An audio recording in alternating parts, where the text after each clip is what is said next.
Olá, bem-vindos à Igreja no Mundo Magazine, o programa da Fundação AES aqui na sua televisão.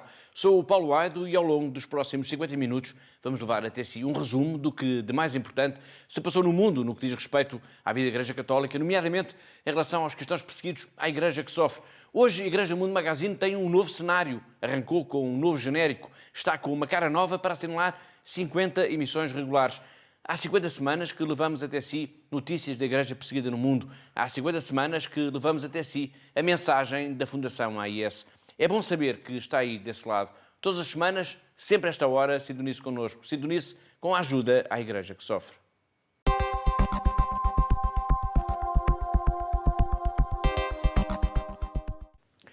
A primeira notícia de hoje leva-nos até ao reino de Sua Majestade, pois o Príncipe Carlos colocou a questão dos cristãos perseguidos como tema principal da sua mensagem de Páscoa deste ano. Nós temos o vídeo em que o herdeiro da coroa britânica lembra ao mundo o sacrifício de tantas pessoas violentadas, obrigadas a fugir de suas casas, pessoas que perderam tudo o que tinham apenas por causa da sua fé. Antes de escutarmos as suas palavras, importa sublinhar, Catarina, que a Fundação AES está de alguma forma envolvida também nesta mensagem. É verdade, Paulo, e esta mensagem acontece precisamente após vários encontros que foram promovidos pela Fundação AES, e estes encontros foram promovidos entre o herdeiro da coroa britânica, portanto o Príncipe Carlos, e alguns líderes cristãos do Médio Oriente, nomeadamente o arcebispo Caldeu de Erbil, o Dom Bachar Warda, e também o arcebispo Melquita de Furzol e Zahale, o Dom Darwish. E podemos acrescentar também, de alguma maneira, que esta não é a primeira vez que o Príncipe Carlos revela publicamente a sua proximidade não só para com os cristãos perseguidos no mundo, mas também em relação ao trabalho desenvolvido por instituições de solidariedade como a Fundação AES. Exatamente, e só para recordar os nossos telespectadores dos encontros mais recentes que aconteceram, portanto, temos em dezembro de 2015, por exemplo, o arcebispo de Gales, na sequência de uma recepção de advento com o arcebispo de Westminster, o cardeal Vicente Nicholas, entregou na altura um donativo, que foi através um donativo com este destino de ajudar as famílias cristãs do Iraque, e este donativo foi enviado através da Fundação AES. Também no ano anterior, portanto, em 2014, o Príncipe Carlos aproveitou também para denunciar também esta situação da comunidade cristã, portanto, dizer também, informar, dar a conhecer esta situação preocupante de como a comunidade cristã tinha sido obrigada a fugir, a deixar as suas casas pelo autoproclamado Estado Islâmico. Carlos Felipe Artur Jorge. Há muitas formas de o apresentar. Príncipe Carlos, Sua Alteza Real, herdeiro da coroa britânica, Príncipe de Gales, mas, no entanto, há uma forma que seguramente ele não desdenhará, a de ser um apaixonado lutador pela causa dos cristãos perseguidos no mundo e, como a Catarina aqui já explicou, um amigo da Fundação AES. Razões, pois, de sobra para vermos a mensagem de Páscoa deste ano do Príncipe Carlos. My heart goes out to all who this day, whatever their beliefs. O meu coração está com todos aqueles que neste dia, independentemente da sua crença, são perseguidos por causa da sua religião. E nesta altura da Páscoa, quando recordamos os sofrimentos de Nosso Senhor há 2000 anos, pensamos especialmente nos cristãos que sofrem por causa da sua fé pelo mundo fora. Quero assegurar-lhes que não estão esquecidos e que nos lembramos deles nas nossas orações. Ao longo dos anos, encontrei muitos que tiveram de fugir por causa da sua fé e para salvar a vida, ou que de alguma maneira suportaram as terríveis consequências de permanecer no seu país. A sua coragem verdadeiramente notável e a sua capacidade desinteressada de perdoar, apesar de tudo o que sofreram, têm-me feito sentir profundamente comovido e insignificante.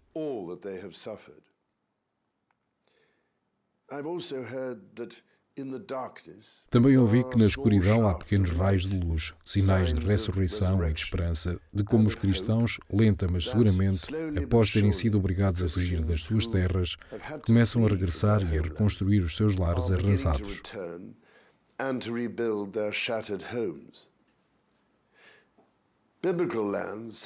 Terras bíblicas como a Síria e o Iraque moderno nem sempre foram locais de conflito entre pessoas de crenças diferentes. Durante séculos, em muitos países, as três grandes religiões braâmicas coexistiram lado a lado, como vizinhas e amigas. Por exemplo, ouvi que no Líbano há muçulmanos que se juntam aos cristãos no santuário Nossa Senhora do Líbano para a venerarem em conjunto. to honor her together. Também sei de muftis respeitados que acreditam na importância fundamental da fé cristã para manter o equilíbrio no Médio Oriente.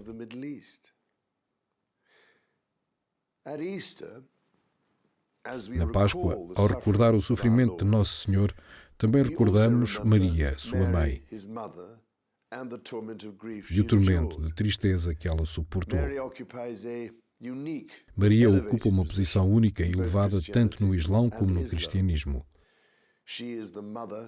Ela é a mãe de Nosso Senhor e é exaltada no Corão. As três religiões braâmicas viveram e continuam a viver a amargura da perseguição quando a religião cai nas mãos bárbaras daqueles que distorcem e deturpam a fé.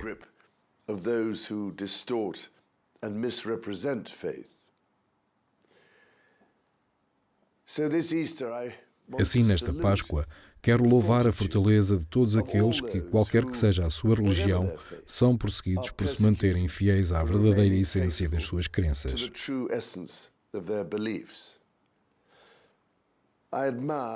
Admiro-vos e respeito-vos muito, todos vós que no vosso coração conseguem rezar por aqueles que vos perseguem e, seguindo o exemplo de Cristo, procuram o perdão para os vossos inimigos. Jesus resume os 10 mandamentos em 2 requisitos: que devemos amar a Deus e amar o próximo como a nós mesmos.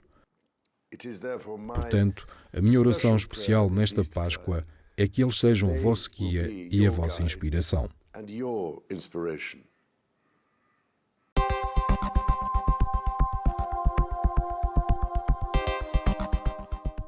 Um dos países onde a questão da perseguição aos cristãos mais se tem feito sentir nos tempos atuais é a Síria. E se a Síria esteve no pensamento do Príncipe Carlos, também esteve no pensamento e nas palavras, na mensagem desta Páscoa do Santo Padre. Já lá iremos. Para já, vamos focar na Síria. Milhares de cristãos participaram nas celebrações da Páscoa deste ano em diversas cidades, nomeadamente em Damasco, a capital, mas também em Alepo, Tartus e Latáquia, no que pode ser visto como um grande sinal de fé e de unidade, Catarina, apesar dos tempos conturbados que continuam a viver-se no país. De facto, por exemplo, em Alepo, Paulo, uma cidade considerada como a cidade mártir na guerra da Síria, de facto assistimos agora, neste domingo de Páscoa, milhares, centenas de pessoas que se dirigiram à catedral para celebrar, uma catedral que também foi atingida em novembro de 2015 por um míssil, durante um dos muitos ataques que os bairros cristãos foram alvo durante esta guerra da Síria. Mas também, e não é só em Alepo que houve esta alegria do domingo de Páscoa, mas também em Damasco, na capital, também centenas de pessoas dirigiram-se para a catedral e também celebraram este dia de alegria, apesar destes meses, anos de medo que viveram, mas também conseguiram nesta Páscoa, de facto, transmitir esta alegria e fé que é própria desta época para os cristãos. A situação periclitante que se vive na Síria não foi esquecida pelo Papa Francisco, que denunciou, na mensagem de Páscoa, os tempos de guerra que, não tendo fim, podem conduzir ao extermínio deste país. Mas não foi só a Síria que esteve em foco na mensagem do Santo Padre. Francisco também lembrou a urgência da paz e da reconciliação para a Terra Santa, pediu o diálogo e compreensão mútua para ser possível curar as feridas no Sudão do Sul e na República Democrática do Congo e não esqueceu sequer os conflitos existentes na Ucrânia, nas Coreias e na Venezuela e pediu para que o mundo não esqueça os migrantes, os refugiados, os desempregados, as vítimas do tráfico humano e os escravos.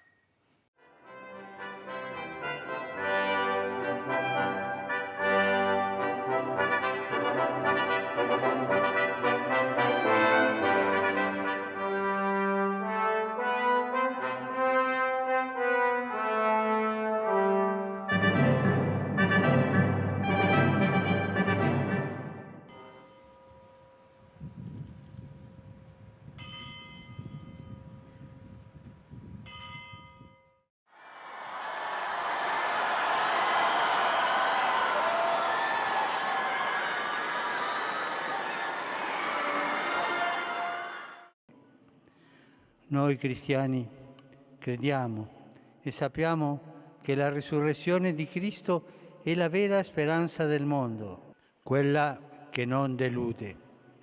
È la forza del chicco di grano, quella dell'amore che si abbassa e si dona fino alla fine e che davvero rinnova il mondo. Questa forza porta frutto anche oggi nei solchi della nostra storia, segnata da tante ingiustizie e violenze. Porta frutti di speranza e di dignità dove ci sono miseria ed esclusione, dove c'è fame e manca il lavoro, in mezzo ai profughi e ai rifugiati, tante volte respinti dall'attuale cultura dello scarto, alle vittime del narcotraffico, della tratta delle persone e delle schiavitù dei nostri tempi.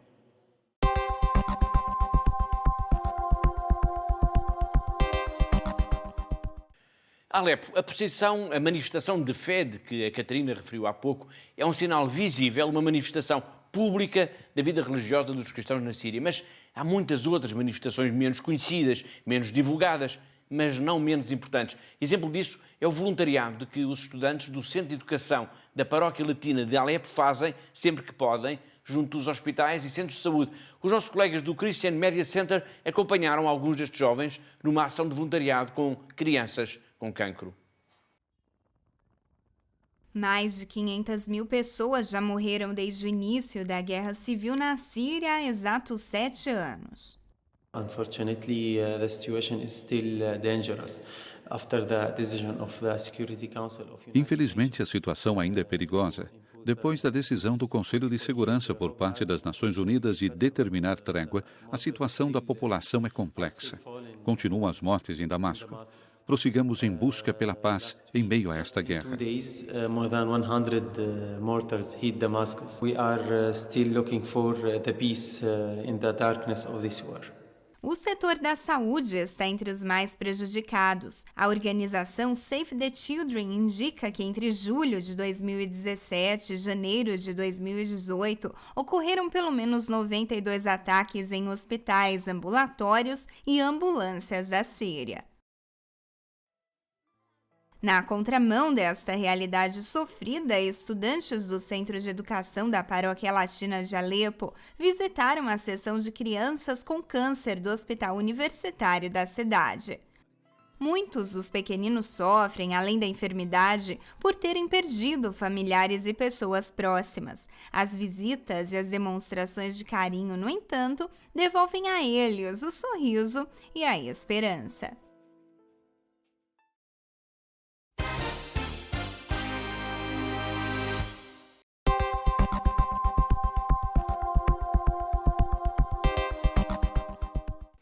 Estes estudantes da Paróquia Latina de Alepo estão a visitar crianças e jovens internados em hospitais e centros de saúde. Alepo é uma cidade enorme, é a segunda cidade mais importante da Síria. Alguns dos seus bairros ficaram completamente desfeitos com a guerra, com os ataques, os bombardeamentos. Muitos bairros cristãos foram quase que riscados do mapa. Era desta destruição que o Papa Francisco há pouco falava, uma destruição brutal, inumana. A exatamente 328 km de distância fica a cidade de Deir ez-Zor. Ficava. O mapa aponta um lugar onde só há praticamente ruínas, casas destruídas, ruas entulhadas, pessoas de mãos vazias. No passado mês de fevereiro, pela primeira vez, um comboio com a ajuda humanitária da ONU conseguiu chegar por terra a esta cidade depois de 3 anos e meio de ocupação pelos jihadistas do Estado Islâmico. A ocupação pelo Estado Islâmico de Deir ez-Zor, na Síria, só terminou ao fim de 3 anos e meio. Uma missão do Programa Mundial de Alimentos foi à cidade documentar a situação. É a primeira missão da ONU na região desde 2014, quando o local se tornou inacessível.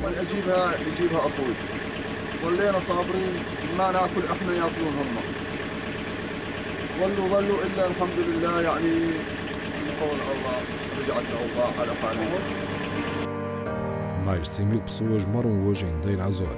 Cerca de 80% da cidade foi destruída durante o cerco. Há somente um mercado na cidade, abastecido com produtos trazidos de Damasco. We assisted the people in Deir ez-Zor through our airdrop operations in the past year and a half. Since the roads are now accessible, we intend to beef up our programs and deliver more assistance to Deir ez-Zor city and the governorate.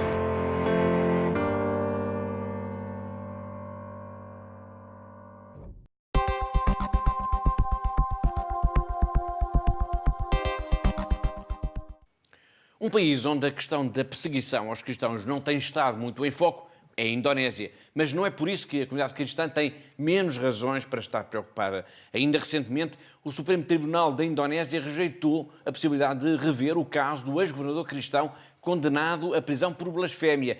Esta decisão, Catarina, está a preocupar muito a comunidade cristã. Muito mesmo, Paulo, porque isto pode significar, de facto, um aumento da intolerância para com as minorias religiosas no país. Estamos a falar da decisão do Supremo Tribunal da Indonésia, que rejeitou a possibilidade de rever o caso do ex-governador de Jakarta, condenado à prisão por blasfémia. Mas, Catarina, o que é que aconteceu, afinal? Bom, Paulo, o caso é que Tahaja Purnama, portanto, também conhecido por Ahok, portanto, o ex-governador de Jakarta, que sempre se afirmou inocente de ter invocado indevidamente o Alcorão, durante um comício no ano passado para a presidência da edilidade local. Na altura, 5 juízes justificaram esta sentença por dizerem que este governador cristão agiu deliberadamente ao afirmar, portanto, que seria errada uma interpretação de uma parte de um versículo do Alcorão, melhor dizendo, em que, segundo ele, diz que os muçulmanos apenas podem votar ou podem eleger dirigentes muçulmanos. Portanto, este dirigente cristão diz que nunca disse isto, mas os juízes disseram que sim, que ele usou deliberadamente estas palavras, e, portanto, ele foi condenado, de facto, a 2 anos de prisão efetiva, e apesar do Ministério Público ter-lhe pedido para ser 2 anos de pena suspensa, portanto, mas a verdade é que Ahok está neste momento detido em Java Ocidental, num centro de detenção nacional de Depok.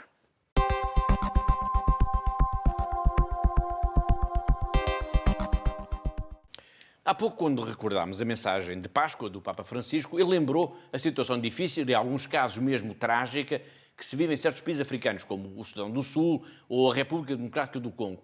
Outro país onde os tambores da guerra também estão muito ativos é a República Centro-Africana, onde recentemente foi atacada uma patrulha de soldados portugueses ao serviço da ONU. O ataque ocorreu poucos dias, aliás, depois de uma visita do Presidente da República a este contingente das Forças Armadas Portuguesas. O ataque verificou-se em Bangui, a capital. É verdade, Paulo, de facto foi em Bangui este ataque, mais concretamente num bairro muçulmano da capital da República Centro-Africana. De facto, portanto, 60 soldados estavam transportados em 12 viaturas. Houve um ataque a este contingente que as autoridades consideraram que era um grupo extremamente armado, portanto, estava fortemente armado. Felizmente, após as 4 horas que durou este ataque, felizmente não se verificaram quaisquer vítimas mortais. Como eu disse, dias antes deste ataque, Marcelo Rebelo de Sousa esteve em Bangui propositadamente para visitar estes soldados ao serviço das Nações Unidas. Soldados que, como sublinhou o Presidente, são competentes, eficientes, sensíveis e desenvolvem um trabalho extraordinário num dos países mais perigosos do mundo. Os nossos colegas da ONU acompanharam essa visita. Nesta segunda-feira, Marcelo Rebelo de Sousa fez uma breve visita à República Centro-Africana, onde foi recebido pelo presidente Faustino Touadera. O presidente de Portugal visitou a base militar no aeroporto de Mompoko, onde se encontram 160 homens do exército português como parte da missão da ONU na República Centro-Africana, mais conhecida como MINUSCA. Em declarações a jornalistas, Marcelo Rebelo de Sousa afirmou que Portugal tem laços muito antigos e profundos com a República Centro-Africana. Ele disse esperar que a presença de militares competentes, eficientes e sensíveis às necessidades da população fortaleça a ligação de Portugal ao país africano. Marcelo sublinhou ainda que é muito importante que os centro-africanos entendam que este não é apenas um serviço militar, mas também humanitário.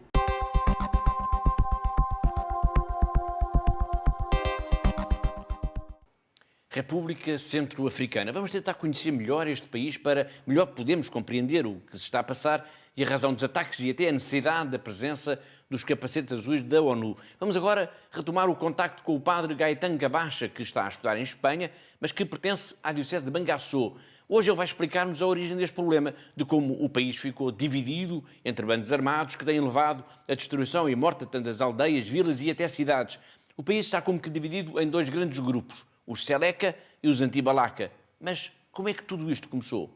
Pois, em 2013... A guerra começou em 2013. Uniram-se muitos grupos muçulmanos para formar um movimento denominado Seleka. começaram por atacar o governo, liderado por um militar, o general Bozizé, que não era um bom chefe de Estado.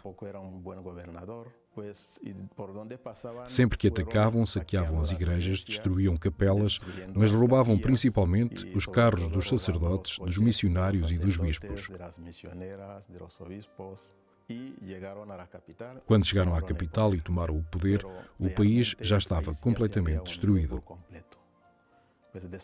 O que restava do Exército Nacional tinha desaparecido, já não havia justiça e a administração também cessou. Penso que no início nada disto tinha a ver com o ódio aos cristãos.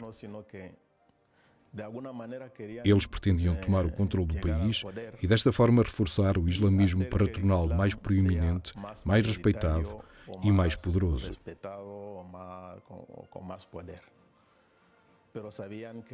Mas eles sabiam que para atingir esse objetivo teriam primeiro que enfraquecer a Igreja.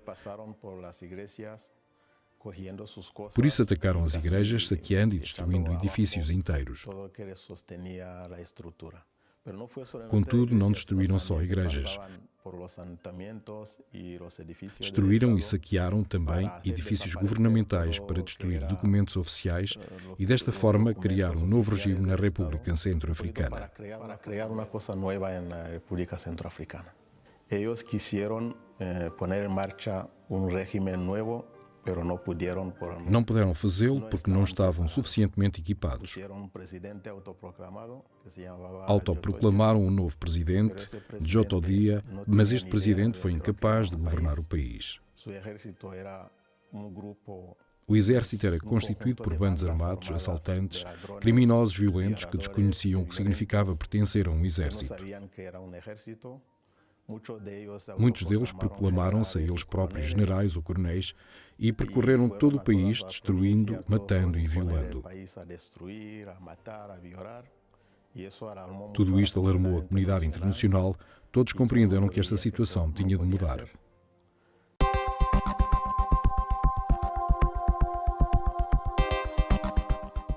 Depois da guerra que tomou de assalto as ruas e os bairros de Bangui e tantas outras cidades e vilas da República Centro-Africana, vamos agora até Freetown, a capital da Serra Leoa, onde as ruas estão sempre acordadas. Mesmo de noite, mesmo quando as luzes já não estão acesas, há sempre alguém aconchegado a uma sombra numa esquina ou a lutar pela vida. As ruas da capital da Serra Leoa não dão tréguas a ninguém, nem aos jovens, nem às crianças. E a Igreja tem procurado resgatar centenas de rapazes e raparigas que a vida acabou por depositar ali, nas ruas. Esta é a história da semana que a Pilar Rocha nos vai contar já de seguida. Ninguém sabe ao certo quantas crianças e adolescentes vivem nas ruas de Freetown, a capital de Serra Leoa. Seguramente serão mais de 2.000. Vivem, trabalham e dormem nessas ruas, que são um território especial dominado por gangues, habituado à violência, à pobreza. Ninguém sabe ao certo e parece que ninguém, na verdade, se importa. Para os padres salesianos, resgatar estes jovens de uma vida de miséria e violência é o trabalho de todos os dias. O padre Jorge Crisafulli já conhece todos os caminhos até ao hospital. É raro o dia em que não é chamado à urgência por causa de algum jovem que lá foi parar. A vida nas ruas é dura e as crianças, os jovens, são forçados a lutar pela própria sobrevivência. Como se não bastasse o legado da Guerra Civil entre 1991 e 2002, que causou a morte a mais de 50.000 pessoas, a Serra Leoa foi palco de um gravíssimo e mortal surto de ébola nos últimos anos. Esta doença, diz o padre Jorge, criou uma nova geração de órfãos. Crianças que não têm outra opção a não ser ir para as ruas. Há palavras que se gritam como se fossem pedras. Um destes dias o padre Jorge foi chamado à urgência do hospital de Freetown por causa de um jovem ferido num assalto. A enfermeira, quando voltou a vê-lo por ali, não se conteve. Você, outra vez, esqueça estes rapazes. Está a desperdiçar o seu tempo. Deixa-os morrer na rua como merecem. O padre Jorge ficou perplexo perante tanto desinteresse na vida daqueles jovens. Que fazer? Tratar-lhes das feridas e depositá-los de novo nas ruas? Que fazer? Joe Conte, por exemplo, seria apenas mais um jovem abandonado nas ruas de Freetown se não tivesse sido resgatado pelos padres de Dom Bosco. Hoje é o coordenador do programa de reabilitação. É maravilhoso, diz o Padre Jorge, porque é alguém que veio das ruas. Ele pode entender melhor os rapazes, tem a capacidade de conduzir estas crianças para fora do inferno e transformar as suas vidas, porque ele próprio já passou por isso. Joe Conte tem a autoridade de quem conhece as ruas e os becos todos de Freetown como a palma das suas mãos. E todos o conhecem também e respeitam. Chamam-me Tio Joe. O trabalho desta comunidade religiosa é essencial para que a Serra Leoa possa virar a página da sua própria história. É um trabalho incessante, muitas vezes inglório e que passa despercebido à maior parte da população. Nós não ficamos à espera que eles cá cheguem, explica o Padre Jorge Crisafulli. Vamos para as ruas regularmente, às vezes todas as noites do mês. Vamos para as ruas e tentamos ver onde vivem, trabalham e dormem. Vamos lá e cheiramos a pobreza. Vemos o lixo nas ruas, os ratos, os mesmos que mordem os pés das crianças enquanto elas dormem na zona do mercado. E isto mexe com o nosso coração. Não podemos ficar indiferentes. Na Serra Leoa, um país africano encravado entre a Guiné-Conakry, a Libéria e o Oceano Atlântico, o futuro é um lugar distante. A memória dos tempos da Guerra Civil, que causou mais de 2 milhões de deslocados, ainda causa arrepios. A Serra Leoa é um país rico de diamantes, mas um dos mais pobres do mundo. A Fundação AIS está profundamente empenhada no apoio à Igreja na Serra Leoa. Como sublinha o Padre Jorge, as ruas de Freetown são um lugar teológico. E lembra as palavras proféticas do Santo Padre. Compreende o Papa Francisco quando diz: não façam projetos pastorais sentados à secretária, façam projetos nas periferias. Vão, fiquem com os pobres, vivam com os pobres. Nós fazemos isso aqui, na Serra Leoa.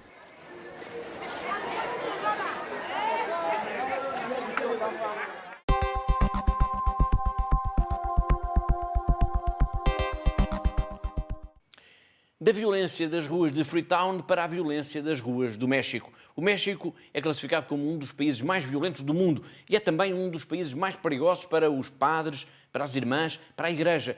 Desde 1990 já foram assassinados 55 padres e irmãs neste país. Assassinados.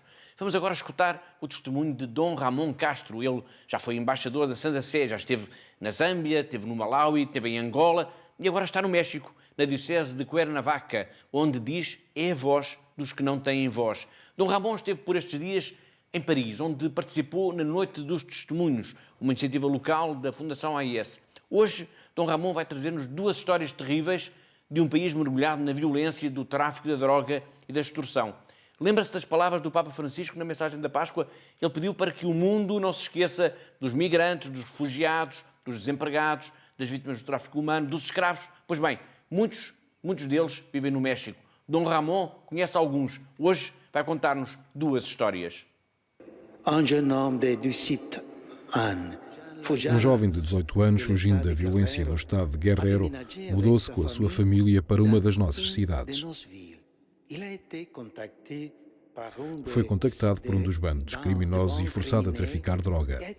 Caso ele não cooperasse, ameaçaram que matariam a sua família. Ele não teve escolha.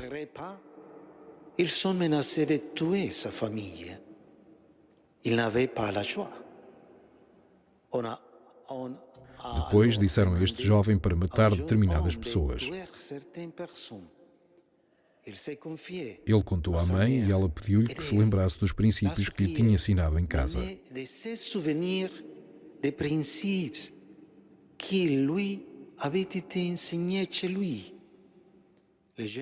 O jovem recusou-se a cometer um homicídio e 2 dias depois foi encontrado morto. Foi decapitado e a sua cabeça foi enviada à mãe.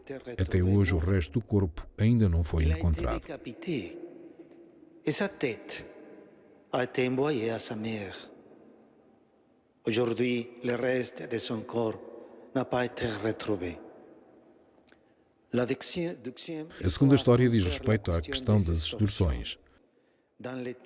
No estado de Morelos, principalmente ao longo da costa sul, existe uma situação conhecida pelo nome de direito de terreno. Isto significa que os membros do crime organizado chantageiam os comerciantes e empresários e obrigam-nos a pagar um direito de proteção.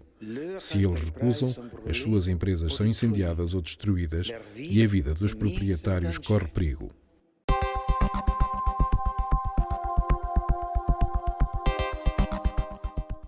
No arranque do programa de hoje falámos da Síria, lembrámos as palavras do Papa Francisco e acompanhámos até um grupo de voluntários, de jovens da paróquia latina de Alepo, junto de crianças com cancro internadas em hospitais locais. E como é que encara desde o Mosteiro de São Tiago mutilado se tem acompanhado a evolução da situação na região de Damasco, onde os combates até já deram origem a negociações e à saída de grupos armados que controlavam os arredores da cidade e de onde, aliás, atacavam, por exemplo, os bairros cristãos. É o que vamos saber já de seguida com a crónica que a irmã Miriam, a jovem religiosa portuguesa, nos enviou precisamente desde o mosteiro. Vamos ouvir.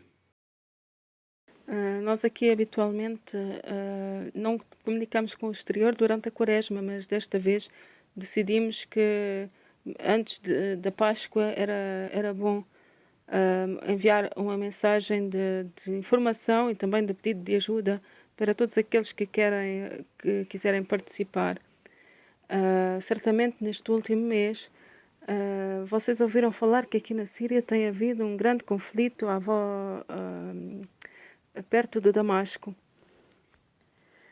Trata-se de que o Exército Nacional está a tentar recuperar a zona que se chama a Ruta Este, que são os subúrbios que ficam a nordeste de Damasco, que estão há muito tempo nas mãos dos militantes, e a cidade, a capital, tem sofrido bastante com esses bairros que estão ocupados e de onde são lançados muitas vezes toda a espécie de projéteis e mesmo mísseis. Aqui a semana passada houve uma notícia em que houve um míssil que foi enviado num dos bairros que estão perto, esqueci-me do nome, perto de Duelá, um bairro habitado onde muitos cristãos habitam, e foram, uns dizem 40, outros 50, outros 60 pessoas que morreram. Neste momento, no sábado, ouvimos que 2 dos bairros que mais faziam sofrer os habitantes de Damasco renderam-se. Entretanto, os militantes foram sendo transportados para Idlib.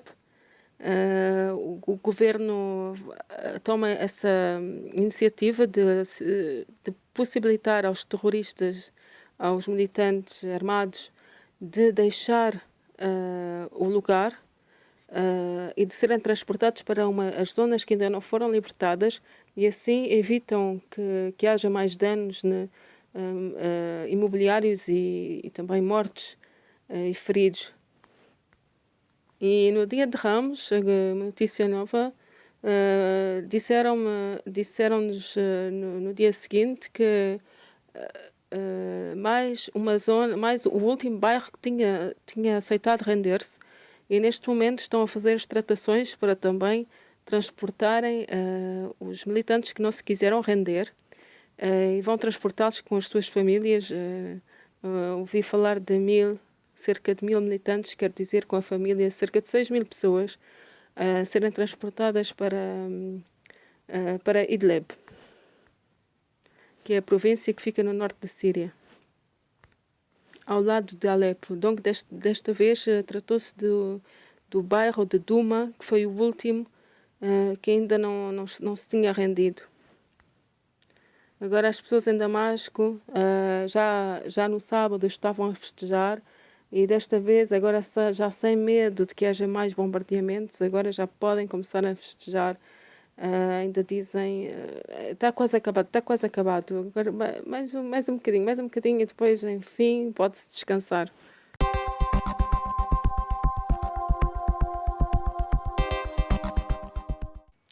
Síria, Indonésia, República Centro-Africana, Serra Leoa, México, nestes países que já visitámos hoje, os cristãos são uma comunidade perseguida, são violentados na sua dignidade, pertencem à chamada Igreja que sofre. Mas provavelmente em nenhum destes países os cristãos serão tão espezinhados nos seus direitos, na sua dignidade, como na Índia. Foi a pensar neles, nos cristãos da Índia, nos Dalits, que a Fundação AIS lançou a mais recente campanha de solidariedade. Daqui a pouco vamos recuperar uma história que é como que o paradigma da vida sofrida dos cristãos na Índia. Vamos ao encontro de 2 homens, um catequista e um sacerdote. Ambos já conheceram a violência, a repressão e a pobreza extrema. Tudo sinónimos, Catarina, de ser cristão na Índia nos dias de hoje. Precisamente, Paulo. De facto, os cristãos na Índia confundem-se muitas vezes com os Dalit, com estas pessoas que muitas vezes nem sequer são considerados como seres humanos. São pessoas que são desprezadas por todos, é um povo reprimido, um povo desprezado, não é? Um povo que não tem oprimido e que não tem quaisquer direitos. Portanto, é como que aquelas pessoas da sociedade que são quase como que invisíveis, em que ninguém sequer quer saber que eles existem ou nem sequer querem olhar para eles. Portanto, são os tais intocáveis, estes Dalits. E estas pessoas são, de facto, que se confundem com os cristãos e é para estas pessoas que levam, de facto, uma vida tão miserável, tão pobre, é para estas pessoas que, de facto, esta campanha, como o Paulo dizia, esta campanha de solidariedade que estamos a fazer desde a Quaresma, é para estas pessoas que esta nossa campanha se dirige e é para estas pessoas que nós queremos, de facto, ter a solidariedade dos nossos telespectadores, dos nossos amigos, dos nossos benfeitores, que queremos, de facto, dar uma resposta a todas estas necessidades. E estas necessidades são as necessidades mais básicas, são as necessidades de ajudar também um povo que é, para além de reprimido, é também perseguido, também leva uma vida miserável. Portanto, é para eles que se dirige esta nossa campanha da Quaresma.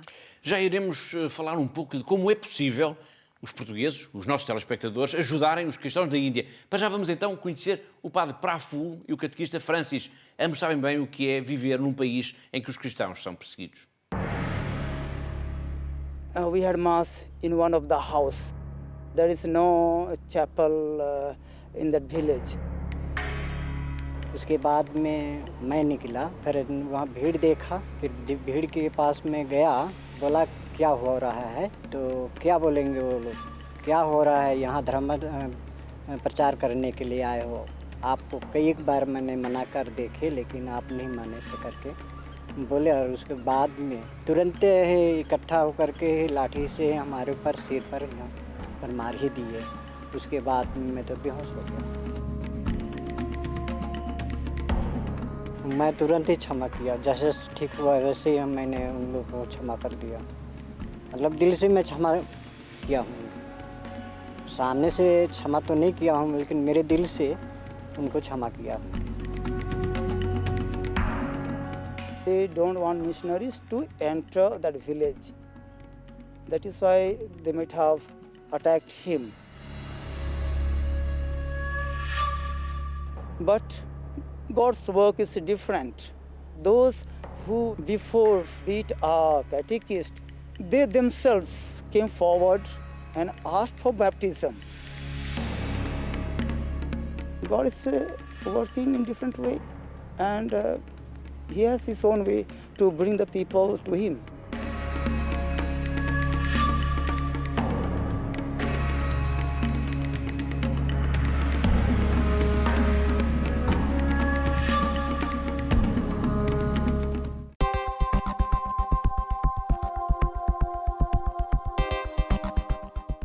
Padre Praful e catequista Francis, ambos sabem o que é a perseguição por serem cristãos, ambos sabem o que é a violência de grupos extremistas. E agora, Catarina, como se costuma dizer, a bola está do nosso lado. Como é que nós, os portugueses, os telespectadores, podem ajudar os cristãos da Índia? Paulo, é muito simples e basta, de facto, nós querermos ajudar. A partir do momento em que conhecemos, a partir do momento em que temos contacto com esta realidade tão diferente da nossa, é preciso, de facto, esta nossa vontade de querer fazer alguma coisa por estes cristãos que são tão pobres, como temos visto aqui nos últimos programas, aqui no nosso programa.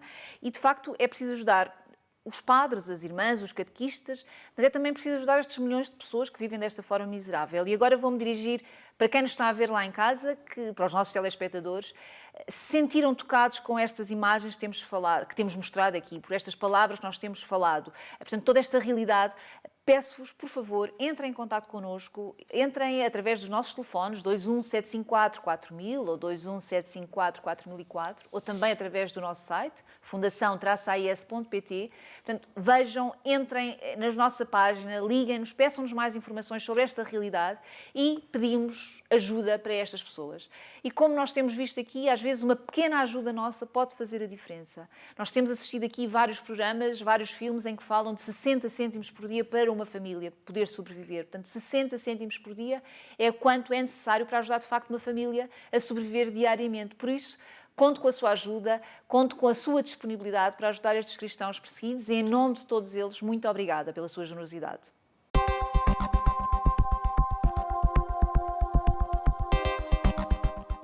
A pobreza extrema é uma forma de perseguição, de violência, mas há também uma perseguição bem real, bem visível e que afeta as comunidades cristãs e as outras minorias religiosas em tantos lugares do mundo. Estou a falar, claro, do extremismo religioso, do terrorismo, do jihadismo, por exemplo.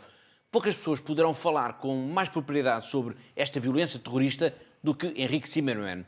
O jornalista da SIC escreveu, em parceria com um especialista em questões de segurança, um livro em que documenta precisamente a ameaça jihadista. Nós temos vindo a escutá-lo por aqui ao longo dos últimos programas. Hoje o Henrique vai falar-nos de Portugal.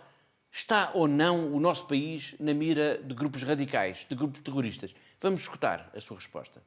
Portugal é parte da Al-Ándalus. Al-Ándalus é a Península Ibérica com a qual parte destes grupos radicais sonham.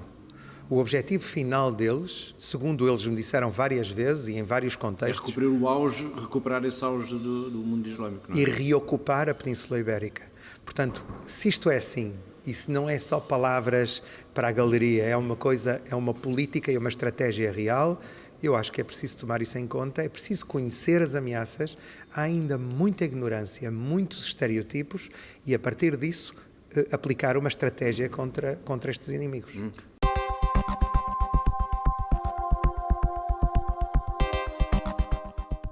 Foi o jornalista Henrique Zimmermann e a ameaça terrorista, a ameaça jihadista a Portugal. Na próxima semana, ao chegarmos ao fim desta entrevista, eu pedi ao Henrique para nos contar qual foi a história das dezenas de pessoas que entrevistou que mais o marcou, que mais o sensibilizou.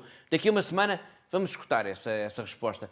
Estamos já na reta final do nosso programa, mas temos ainda que ler os tweets que o Papa Francisco publicou na internet e de fazer uma ligação também até à redação da revista O Meu Papa para sabermos as novidades deste mês, deste projeto editorial. Mas para já vamos retomar uma viagem que começámos aqui há 2 semanas e que nos tem vindo a levar ao encontro do mais pequeno exército do mundo. Estou a falar, claro, da Guarda Suíça, que há 512 anos tem como missão proteger o Santo Padre. Hoje vamos ao encontro de Robin Landolt, que tem o posto de alabardeiro. Ele é um dos que jurou defender o Santo Padre.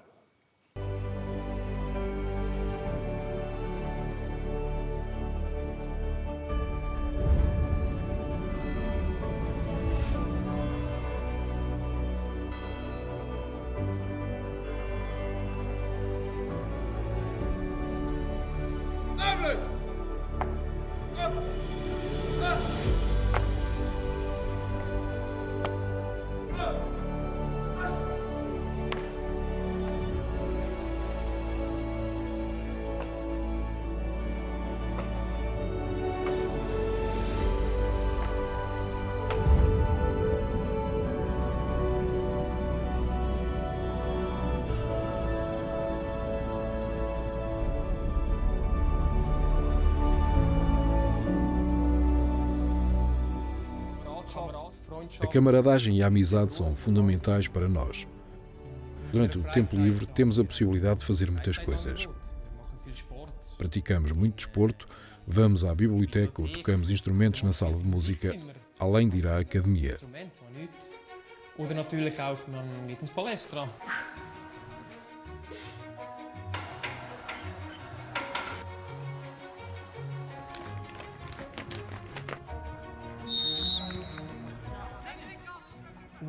Além disso, cultivamos belas amizades que nos ajudam a estarmos bem e a permanecermos motivados para desempenharmos bem o nosso serviço.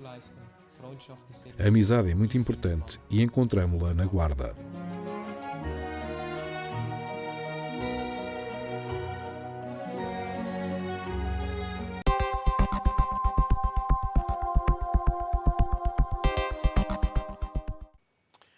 Robin Landolt tem como missão defender, proteger o Papa. Seguramente que ele conhece bem o Santo Padre e provavelmente também lê todos os dias os textos que o Papa Francisco publica na internet. Os tweets que vamos ler também já de seguida.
Foram os tweets do Papa Francisco pretexto ideal para fazermos uma ligação até à redação da revista O Meu Papa. Que novidades para a próxima edição tem para nós, Clara Raimundo? Olá, aqui na redação da revista O Meu Papa estamos mesmo a ultimar a edição de abril, que chegará às bancas já no dia 15. Esta edição, tal como vos tinha dito, é muito especial, pois nela vamos contar todos os pormenores de como foi a Páscoa do Papa Francisco.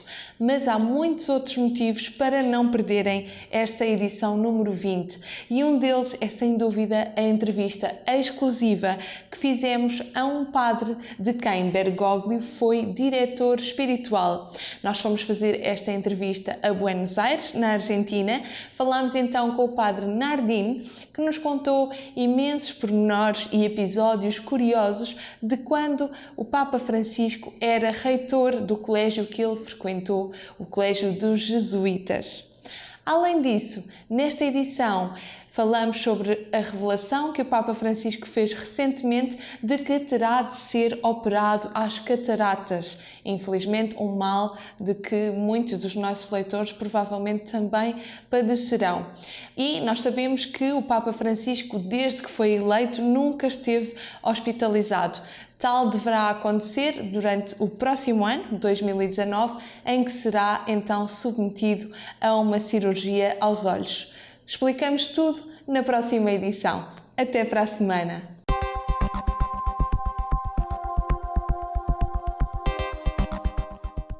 Obrigado, Clara, e até para a semana. Agora é tempo do Bible Challenge, o desafio da Bíblia. Trata-se de uma iniciativa dos nossos amigos do jornal Voz da Verdade, o semanário diocesano do Patriarcado de Lisboa. Na semana passada, João Pedro Tavares, que é o presidente da ASES, passou o testemunho, o repto, a Isabel Figueiredo, da Rádio Renascença. Vamos agora escutar a sua mensagem.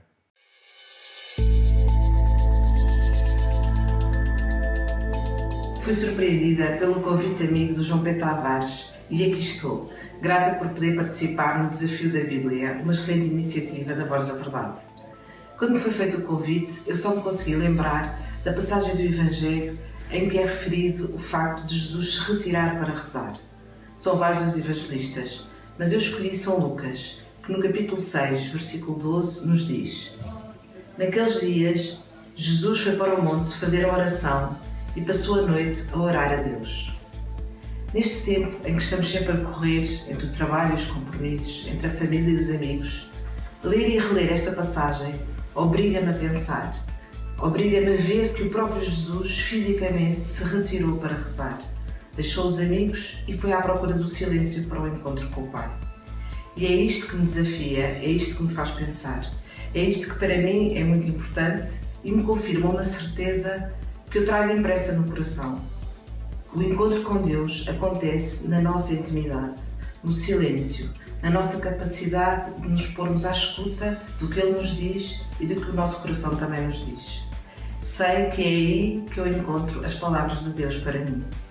E a verdade é que a seguir São Lucas continua e diz: Quando nasceu o dia, Jesus convocou os discípulos e escolheu 12 dentre eles, aos quais deu o nome de apóstolos. Esta vontade de fazer algo depois da escuta de Deus interpela-me imenso. E eu sei que, talvez no Advento, talvez na Quaresma, eu vou procurar este tempo de retiro para me encontrar e ouvir o que Deus tem para mim. Passo agora a palavra ao Pedro Gil, um velho amigo, certa de que ele, neste desafio da Bíblia, irá encontrar também algo para nos surpreender num encontro que todos vamos fazendo no nosso caminho com Deus.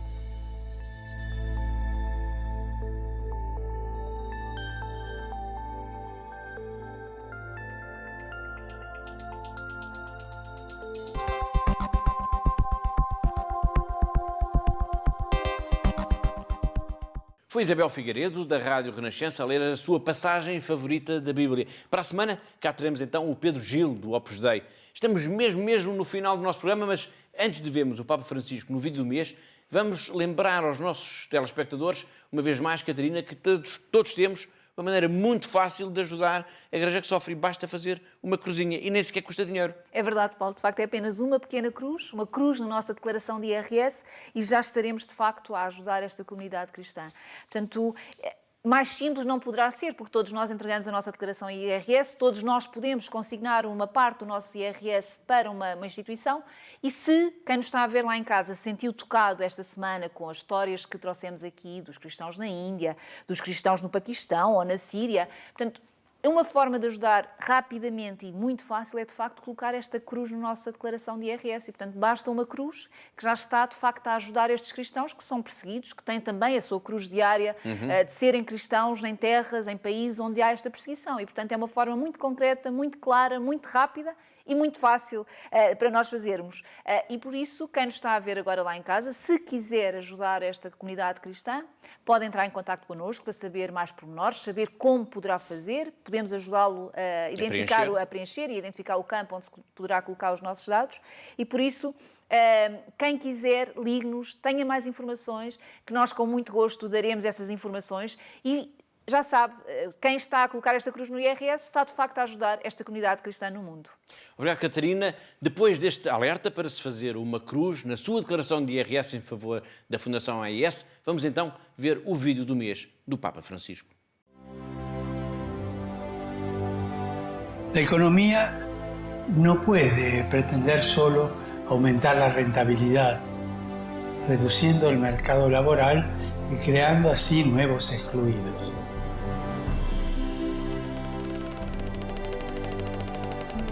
Debe seguir el camino de los empresarios, políticos, pensadores y actores sociales que ponen en primer lugar a la persona humana y hacen todo lo posible para asegurarse de que haya oportunidades de trabajo digno. Hacemos la voz juntos para que los responsables del pensamiento y de la gestión de la economía tengan el coraje de refutar una economía de exclusión y sepan abrir nuevos caminos.